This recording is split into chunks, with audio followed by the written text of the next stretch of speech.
والأقربون مما قل منه أو كثر نصيبا مفروضا صدق الله العظيم.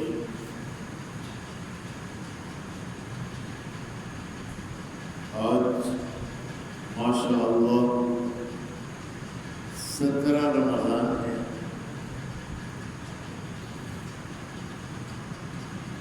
اللہ رب العزت نے مسلمانوں کو جو سب سے بڑی فتح، 2 فتحیں بڑی، بدر اور فتح مکہ. بدر آج کے دن 17 رمضان سن 2 ہجری، فتح مکہ 16 رمضان سن 8 ہجری. جیسے میں نے بدر کا مختصر بیان کیا تھا، چونکہ بدر کا تفصیلی بیان سورہ انفال میں ہے. غزوہ احد بھی بیان ہوا. فتح بدر مسلمان بالکل نہتے تھے، کچھ پاس نہیں تھا. گئے تھے ابو سفیان کے قافلہ کے تعاقب میں. اللہ کے قربان ہے، اللہ ہے. تو اللہ پاک نے فرمایا 2 باتوں میں سے ایک تو ہوگی، یا وہ قافلے والوں کو ملو گے یا پھر لڑائی ہوگی. تو قافلہ تو بچ کے چلا گیا. اب آمنا سامنا ہو گیا ان لوگوں سے جو کہ تیار ہو گیا ہے پوری تیاری کے ساتھ. اور یہ حضرات، ان کی تیاری کیا تھی؟ دعائیں، اللہ پاک کی ذات سے مانگنا. اور سرور کونین صلی اللہ علیہ وسلم ساری رات مانگتے، حتیٰ کہ حضرت ابو بکر صدیق رضی اللہ عنہ کہنے لگے کہ اللہ کے حبیب، اللہ کی مدد آ گئی. اور واقعی آئی. اللہ پاک نے 1000 فرشتے نازل فرمائے، پھر 3000 فرشتوں کا وعدہ فرمایا، پھر 5000 فرشتوں کا اور وعدہ فرمایا. تو یہ فتح بدر آج کے دن آپ چونکہ سن چکے ہیں تو اس پر بہت زیادہ عرض کرنا مناسب نہیں. فتح مکہ، اور فتح مکہ سے پہلے تھوڑا سا یہ جاننا ضروری ہے کہ یہ فتح مکہ کیا ہے جس کو اللہ پاک فرما رہے اپنے پیارے حبیب صلی اللہ علیہ وسلم سے، اِنَّا فَتَحْنَا لَكَ فَتْحًا مُبِينًا. بے شک ہم نے آپ کو کھلی فتح دی ہے. سن 6 ہجری میں سرور کونین صلی اللہ علیہ وسلم نے اپنے آپ کو رویا میں، خواب میں عمرہ کرتے ہوئے دیکھا، طواف کرتے ہوئے دیکھا. نبی کا خواب قوم جیسوں کا خواب تو نہیں ہوتا، نبی کا خواب تو خواب ہوتا ہے. تو آپ نے اپنے صحابہ کو تیار کیا کہ عمرہ کے لیے چلتے ہیں. اور وہ لگ بھگ 1500 تھے، تھوڑے نہیں تھے. اب جب وہ حدیبیہ کے مقام پر پہنچے، مکہ مکرمہ والوں نے آگے سے مزاحمت کی، روک دیا کہ ہم تو تمہیں عمرہ نہیں کرنے دیں گے. اور ان کے چند سردار آ گئے. اب جناب بات ہوتے ہوتے لڑائی تک پہنچ گئی.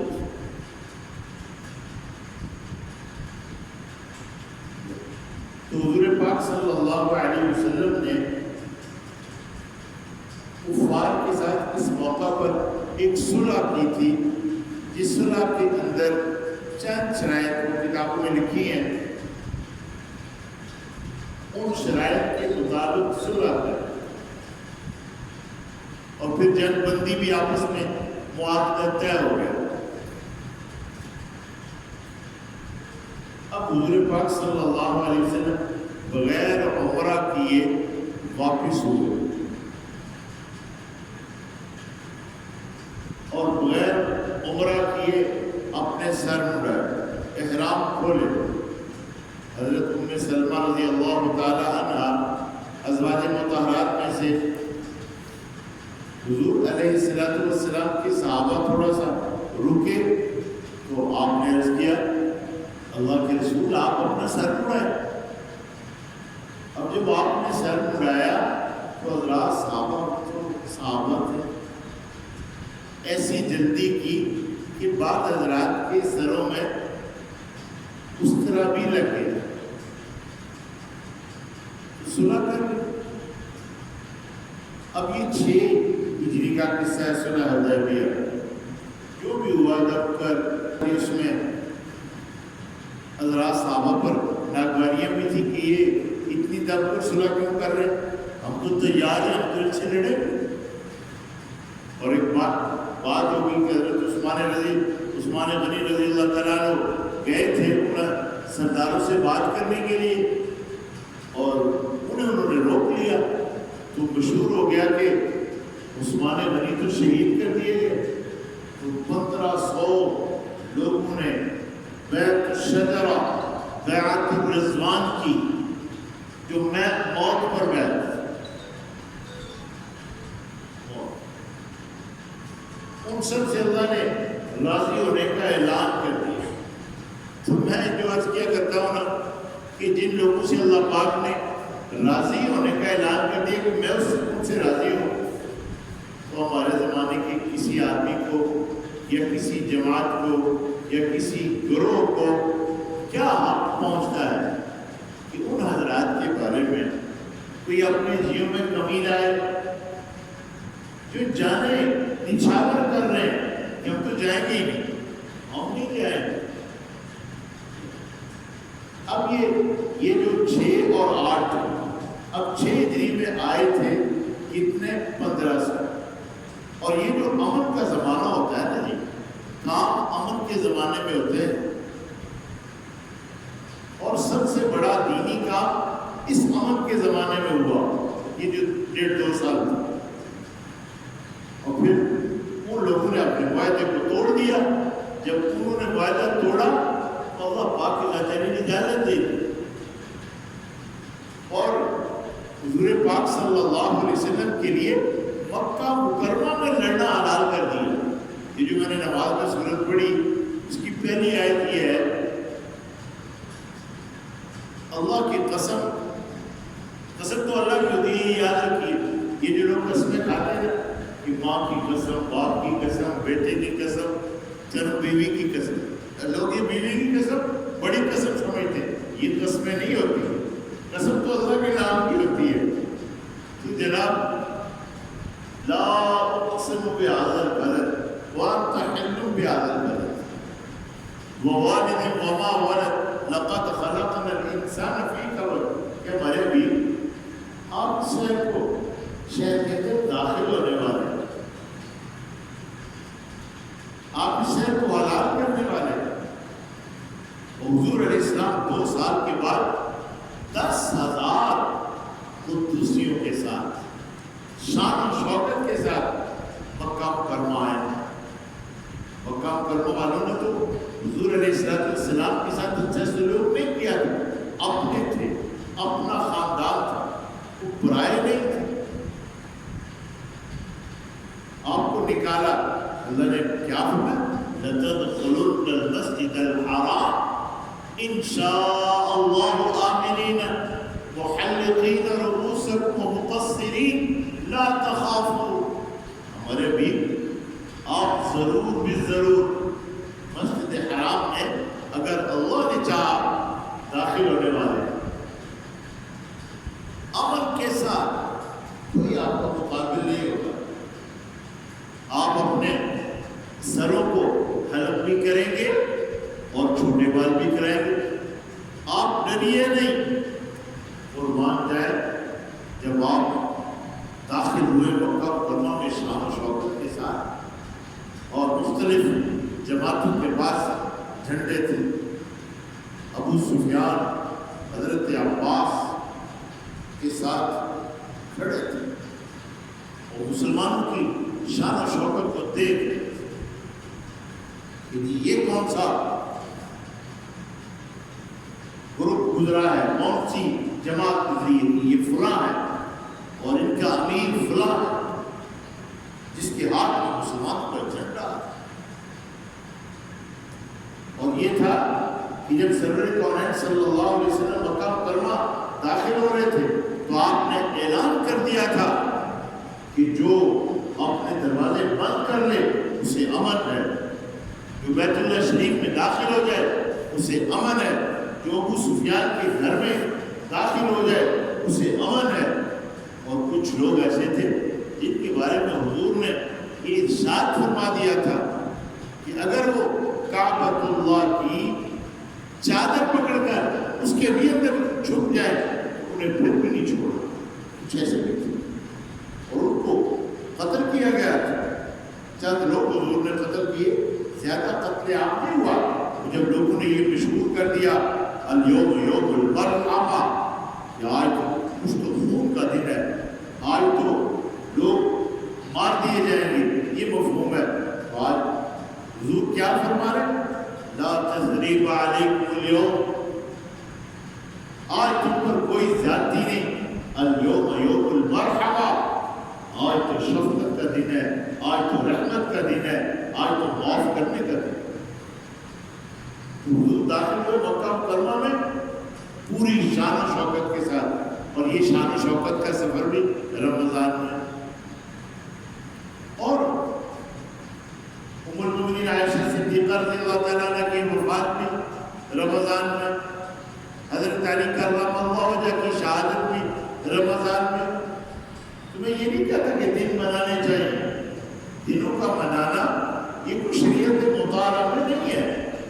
اگر یوں دن منائے تو 1.25 لاکھ انبیاء علیہ السلام ہے، 1.25 لاکھ سے زیادہ صحابہ ہیں، اہل بیت اطہار ہیں، حضور کے بے شمار جان نثار ہے، تو کوئی نہ کوئی کسی کی موت تو روزانہ ہی ہوتی ہے، تو کس کا دن منائیں گے؟ اس لیے دنوں کا منانا یہ شریعت میں نہیں ہے، نہ کوئی ولادت کا دن منانا۔ اور پھر ہمارے زمانے میں یہ کچھ ڈیز لوگوں نے رکھ دی ہیں، مدر ڈے، فادر ڈے، اور کوئی مدر ڈے تو اس وقت تک ہونا چاہیے جب تک مدر موجود ہے کہ روزانہ ماں کی خدمت کرو، یہ نہیں کہ سال کے بعد ایک دفعہ چند پھول ماں کو پیش کر دیے تو یہ مدر ڈے ہو گیا۔ بات تو روزانہ، اکثر آپ اسے ماں باپ کے فضائل سنتے رہتے ہیں۔ کل بھی میں نے ماں باپ کے بارے میں بات کی تھی، میرے ذہن میں نہیں تھا کہ یہ آج مدر ڈے ہے، مجھے کسی نے نہیں کہا، وہ تو درمیان میں بات آئی تو اللہ پاک نے وہ بیان کروا دیا۔ تو بھائیوں، یہ جتنے عظیم قرآن پاک کا نزول رمضان میں، لیلۃ القدر رمضان میں، اعتکاف رمضان میں، قربان ہے 10 لاکھ جہنمیوں کا روزانہ جہنم سے آزاد ہونا رمضان میں،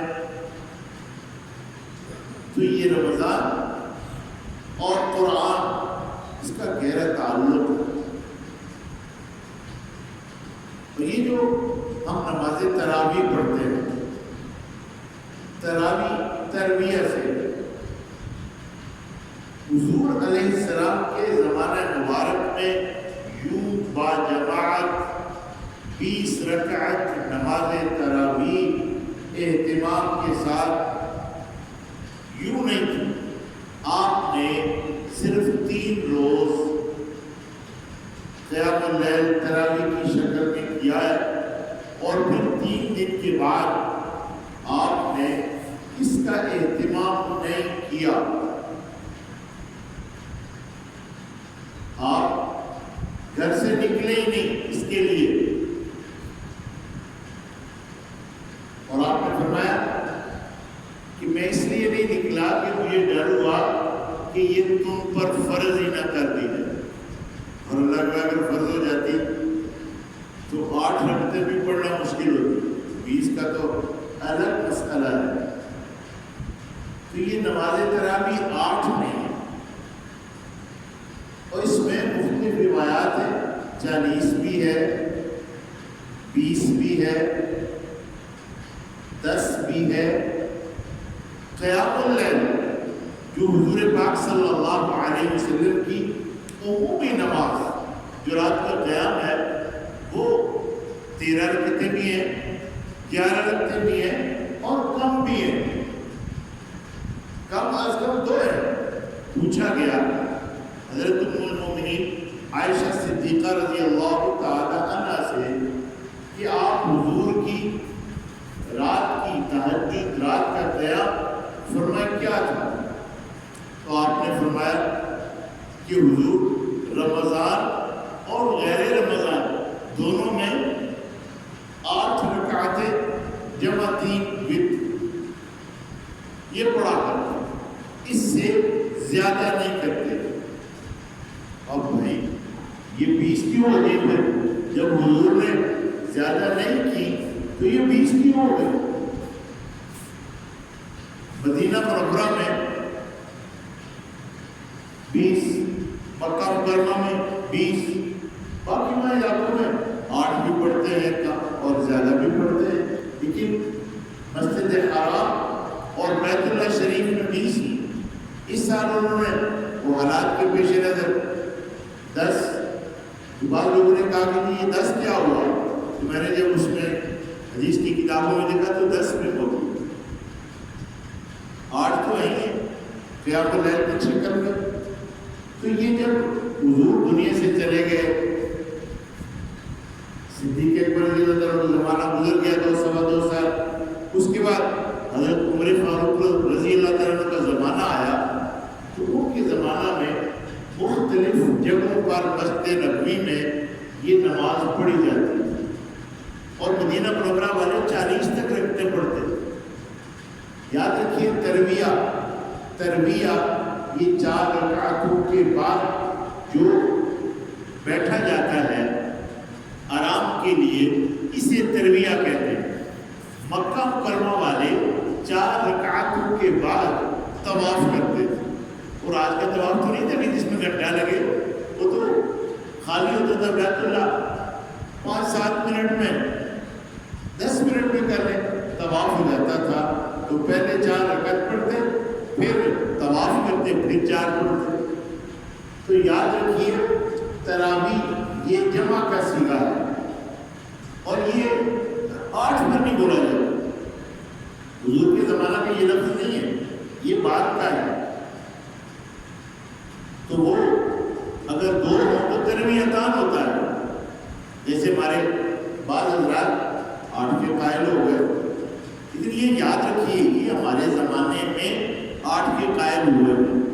ان سے پہلے تمام فقہاء، امام شافعی، ان سے پہلے تھے امام احمد بن حنبل، ان سے پہلے امام مالک بن انس، ان سے پہلے امام ابو حنیفہ، یہ فرقے امام اور ان کے اساتذہ تابعین اور کچھ تبع تابعین، پھر اوپر جا کر صحابہ، اور پھر صحابہ میں ایک جماعت جو مسجد نبوی میں نماز تراویح کا اہتمام کرتے تھے.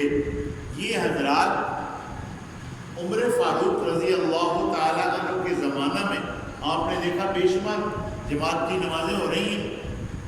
تو آپ نے 2 ائمہ پر ان سب حضرات کو جمع کیا، حضرت ابی بن کعب رضی اللہ تعالی عنہ اور حضرت تمیم داری رضی اللہ عنہ کہ یہ حضرات نماز کے ائمہ ہوں گے اور نماز تراویح 20 رکعت پڑھی جائے گی اور ایک وقت کے اندر ایک جماعت کی شکل میں.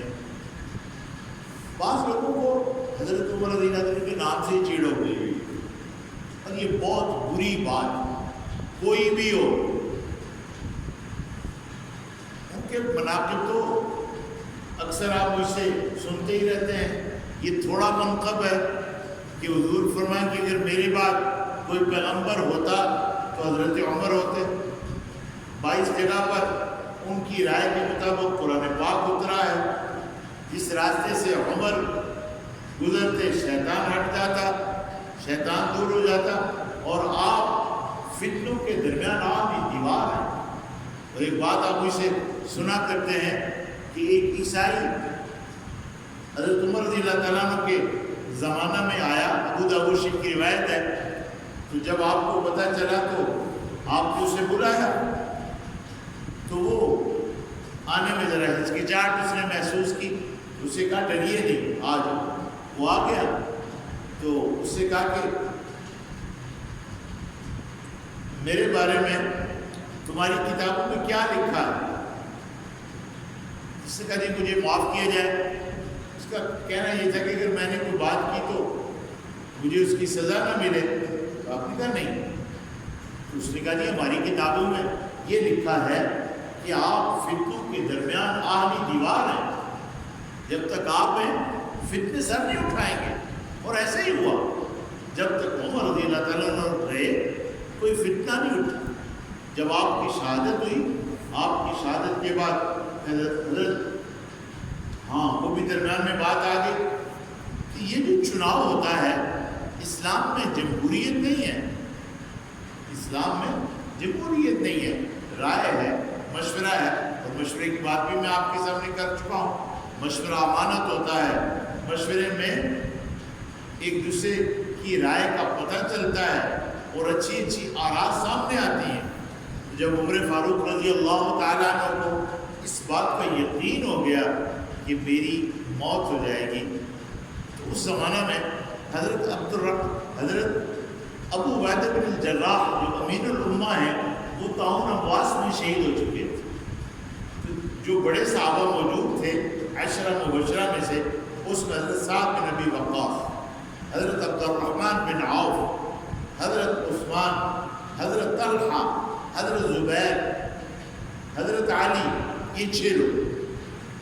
آپ نے فرمایا کہ یہ 6 لوگ آپس میں مل کر مشورہ کر لیجیے، تو جس کے بارے میں طے ہو جائے، ہاں اگر سعد بن ابی وقاص عمارت کو قبول کر لیں تو وہ اس کے زیادہ اہل،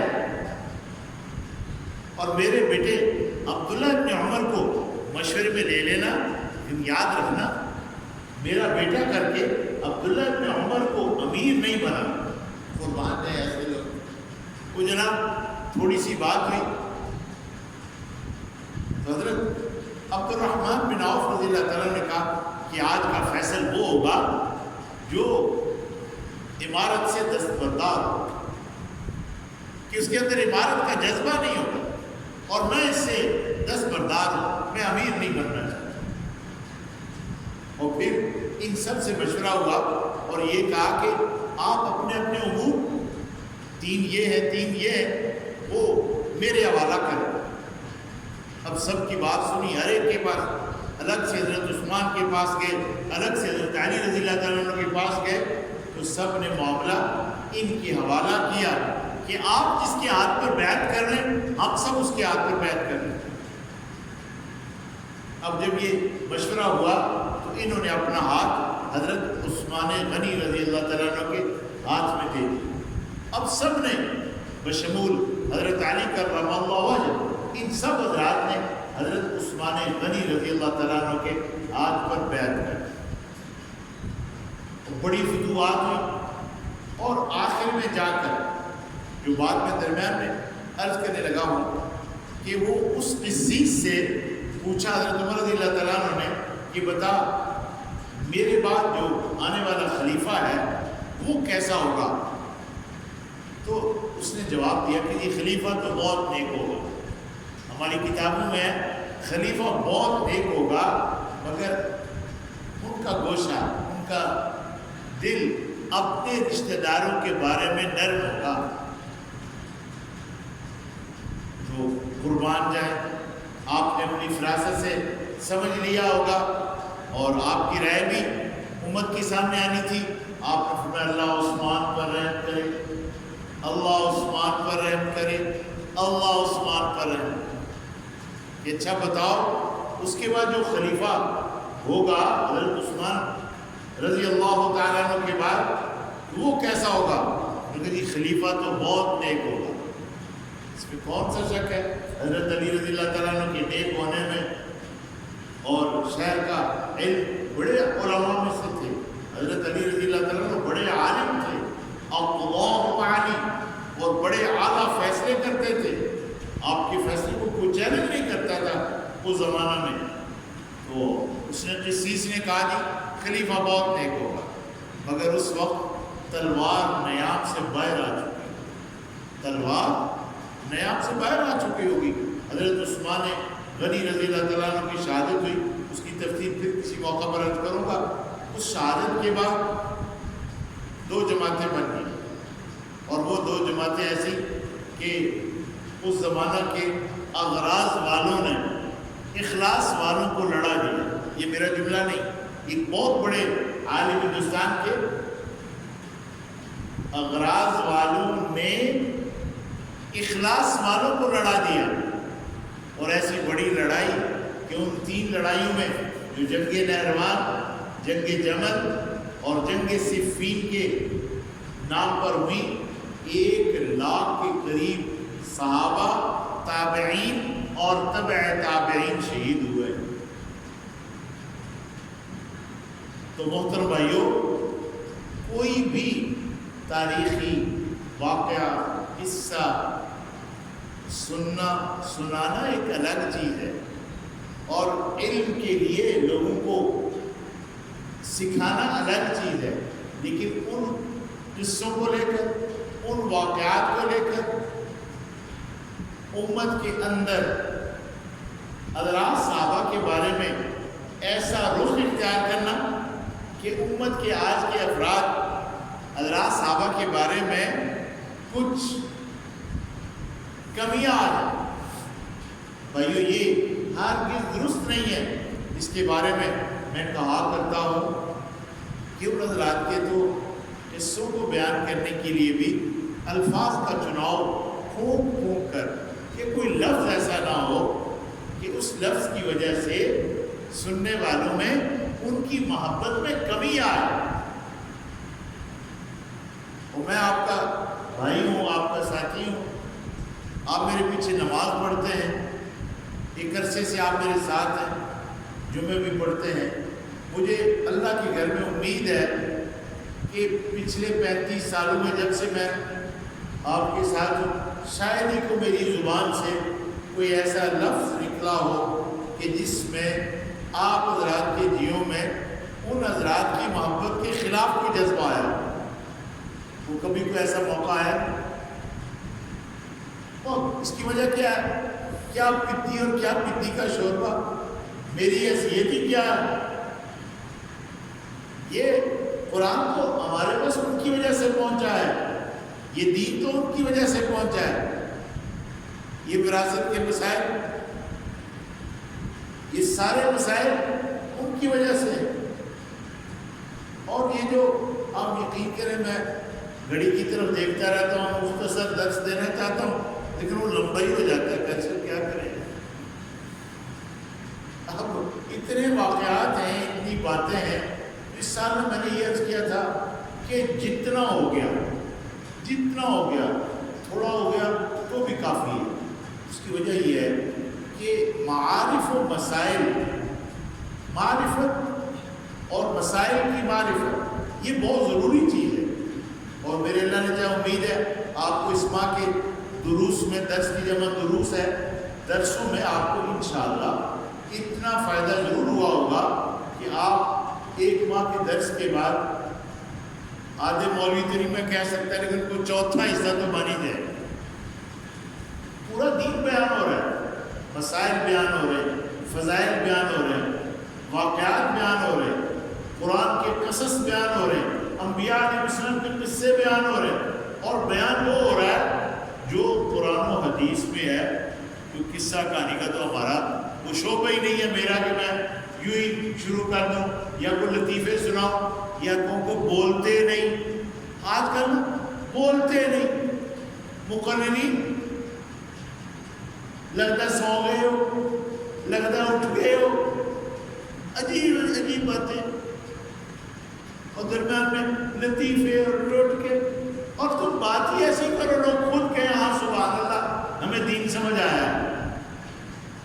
وہ وقتی طور پر ادھر سے نعرہ ادھر سے نعرہ پیچھے سے نعرہ نعرے پہ نعرہ اور ہوتا کچھ نہیں نعروں سے. ان نعروں سے کچھ نہیں ہوتا. جو ہوتا ہے کام سے. کام تو یہ تبلیغ والوں نے کیا ہے. کوئی نعرہ نہیں. ساری دنیا کو یقین کریں علاقے اللہ پاک نے رکھ دی کے ذریعہ. آپ فنی لینڈ سے لے کر ویسٹ انڈیز اور اس کے بعد جنوبی امریکہ اور دوسری طرف الاسکا شمالی امریکہ چلے جائیں سوائے تبلیغ کے کچھ نظر نہیں آئے گا. کوئی وہاں کو نعرہ مارنے والا نہیں اور کوئی وہاں جھنڈا اٹھانے والا نہیں. سب ایک جھنڈے کے نیچے ہیں اور وہ جھنڈا ہے اللہ اکبر. اللہ تعالیٰ مجھ سے بھی راضی ہو. وہ وراثت کے مسائل میں نے بیان کرنے تھے وہ تو کل ہی انشاءاللہ کریں گے. اللہ پاک جو ہم نے عرض کیا اسے قبول کرو. کہیں کو غلطی ہو گئی ہے اللہ پاک معاف کرو. اور یہ جو بیماری کی جتنی شکلیں ہمارے اوپر آئی ہوئی ہیں اللہ پاک آپ کی بارگاہ میں درخواست کرتے ہیں توبہ کرتے ہیں نادم ہیں اسے ختم کرو. الحمدللہ رب العالمین والعاقبۃ للمتقین والصلاة والسلام علی سید الانبیاء والمرسلین. اے اللہ پاک ہم سب سے راضی ہو جائے. ہمارے والدین سے راضی ہو جائے. ہمارے یہاں بہت سارے لوگ ہمارے درس میں شریک ہوتے تھے ہمارے ساتھ نمازیں پڑھتے تھے. اللہ پاک آج وہ اپنی اپنی قبروں میں ہیں. ان کی قبور کو جنت کے باغیچے بنا. اے اللہ پاک انہیں ہماری طرف سے جزائے خیر عطا فرما. اور اللہ پاک ہم سب پر رحم فرما. ربنا تقبل منا انك انت السميع العليم وتب علينا انك انت التواب الرحيم وصلى الله على النبي الكريم برحمتك يا رب.